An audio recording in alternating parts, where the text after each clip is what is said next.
ఆ వస్త్రపు చెంగు తాకింది, స్వస్థత వచ్చేసింది. ఇప్పుడు లేచి నిలబడి చక్కగా నడుచుకుంటూ వెళ్తుంది.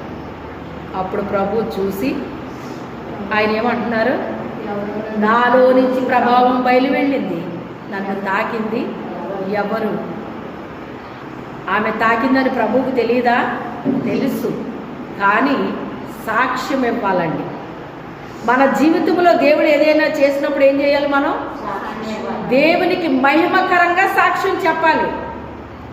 దేవునికి మహిమకరంగా సాక్ష్యం చెప్తే అండి, మన సాక్ష్యం ద్వారా అనేక మందికి విశ్వాసం పెరుగుతుంది. హల్లెలూయా. అందుకు సాక్ష్యం. దేవుని నామానికి మహిమ కలుగుతుంది, వేరే వాళ్ళకి విశ్వాసం పెరుగుతుంది. రెండు జరుగుతాయి అక్కడ. ఇప్పుడు దేవుని నామానికి మహిమ వచ్చింది.